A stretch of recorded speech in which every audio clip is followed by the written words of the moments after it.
The theme of my making right now has been something like determination or perseverance. It's been a lot of repeats of the same thing, whether that's a recipe or a stitch pattern. So cozy up with your project and let's talk about that.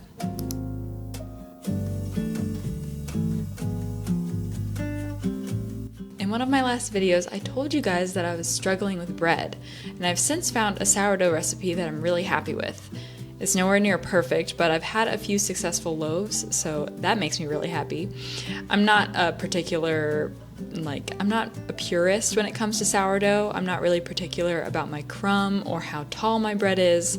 While one day I do want to improve on those things, I am trying. The most important thing is that it's edible. And all of the bread that I've been making lately is edible, which is wonderful. This loaf that I'm showing you here turned out really great. I tried the loaf pan this time to see if it would get any higher than my normal, but I really prefer a round bowl. But hey, good bread is good bread, so I'm going to count this as a win, and this one sure was tasty.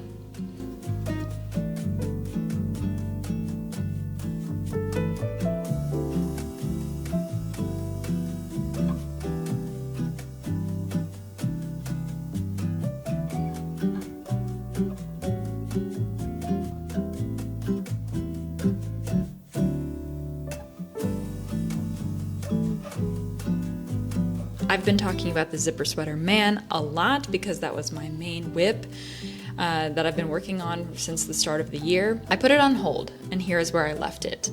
I've made great progress with it on the body, but I felt like it was time to switch gears, like stockinette stitch. Working on one project when you don't have a lot of time to knit, it's really nice to switch from time to time. I have multiple whips going right now, but I take them in turns, and I spend a lot of time with them for an extended period of time. So like working on the body from start to finish, or then switching and going to the sleeves.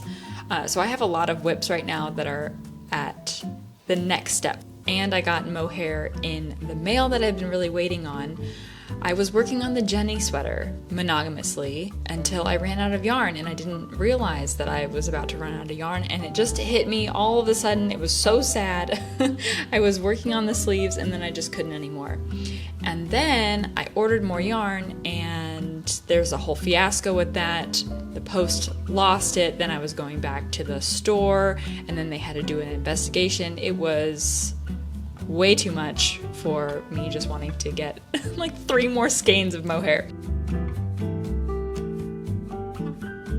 But I got it in the mail. It's beautiful. It's Katia Concept mohair. It's all I'm really working with lately, and there's really no reason for it as far as quality goes. When you feel it, it's just like, yeah, it's any other mohair. It works up just like any other mohair. The fabric is really nice, but I can't say that it's really amazing. It doesn't blow everything out of the water except for how it's packaged. And what I love about this mohair and why I keep buying it is because it's rolled up like toilet paper.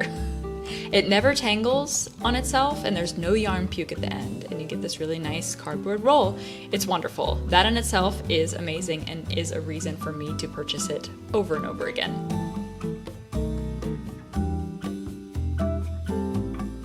So I had a few more pearl gray try saying that 3 times fast. Pearl gray rolls of mohair so that I could pick up a whip that I've had since November, which is the Jenny sweater. This is for sure a dream sweater of mine. I fell in love with this sweater as soon as I saw it released, and I think that was years ago now, which is just insane. I've been pleasantly surprised with how simple and relaxing this has been of a knit. And you wouldn't think so by looking at it, but really it's really, really simple. Up until now, but we'll get into that a little bit later.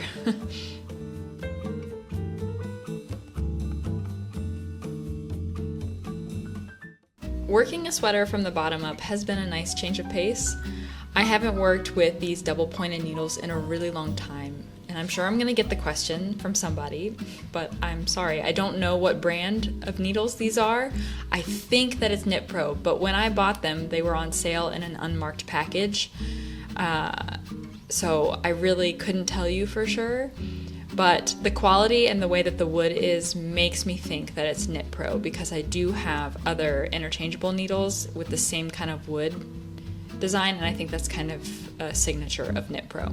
I wish I would have measured them before I sat down to record this voiceover, but you can maybe tell that these are a lot longer than your typical DPNs. So what I like to do is I like to use 4 at a time instead of 5. So normally you would have 4 active on the project of whatever you're knitting, and then you'd have 1 extra needle to knit with and switch throughout. I do 3 active and then 1 to work with, if that makes any sense. You can see what I'm doing here.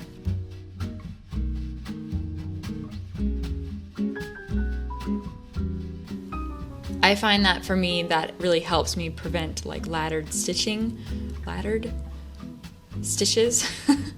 What also helps me is that I move my stitches around the needles every couple of rounds, and this just so happens naturally as you increase for sleeves. If you're working on a project that doesn't require increasing, like socks for example, what I would do is just adjust the number of stitches on each needle to keep things even, kind of rotate it around. It kind of makes sense in practice, but a little difficult to explain.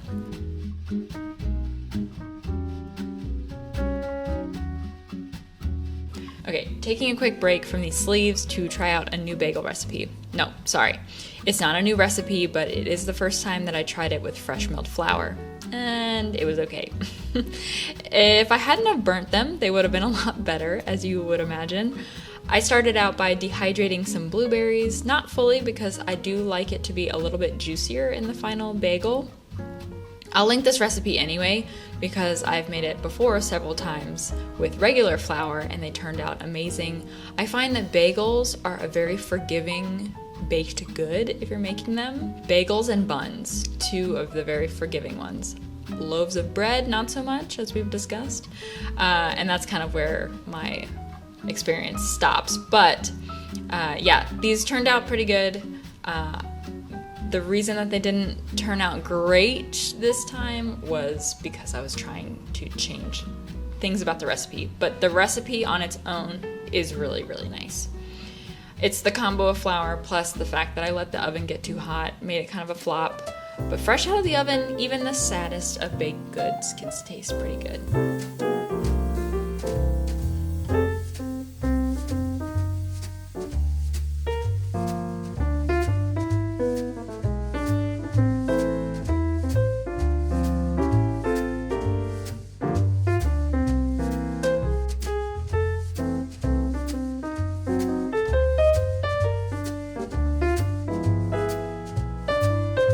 I had a really good time knitting up these sleeves, a lot more than I usually do, which makes me think that I prefer bottom-up knitting for the sleeves as opposed to top-down.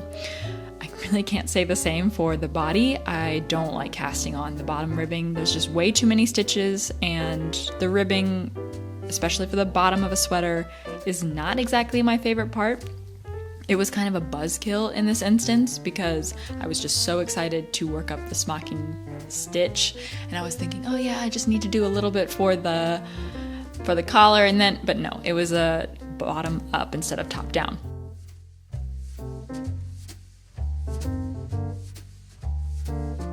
But we got to the fun part eventually, but attaching the sleeves from the bottom up is such a mind-blowing process to me because I'm just so used to working from the top down. The top-down raglan construction is like my go-to. First of all, it's hard to imagine while you're getting started that all of the stitches will fit properly on the needles, especially the way that the sleeves are oriented. I was second-guessing myself when I was putting them on, like as if the stitches were twisted or maybe I was putting it on backwards. It's just kind of hard to visualize it until you're done doing it, and then you're like, whoa, that's awesome. It's really straightforward.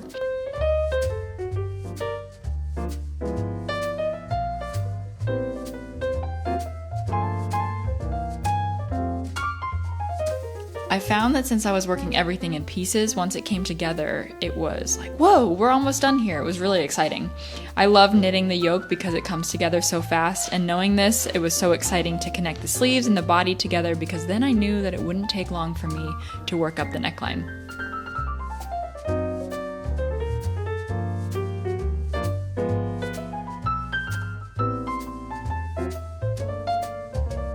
And while I'm not done with the Jenny sweater yet, I can really recommend it as a project. I wouldn't go as far as to give the pattern a 5-star review because there are some things in like some areas that could have been more clear.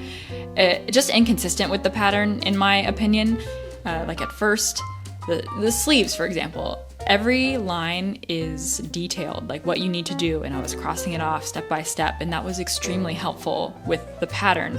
But then I couldn't say the same for forming the yoke, and that's actually the part I'm still on. I'm still trying to do all of the decreases for the yoke, and I felt like it could have been a little bit more detailed there. But it's, you know, there were a couple of kinks. I've been able to work it out, so it's still a really good pattern, I think, in my opinion. It's going to be a very beautiful sweater, and I can't wait to finish it up because I have some exciting knitting plans that I want to share with you all very soon, a knit along that I can't wait to get started this month, and more on that in my next video. But until then, I hope you really enjoyed working on a few rows with me. I certainly did, and I will see you in the next one. Bye!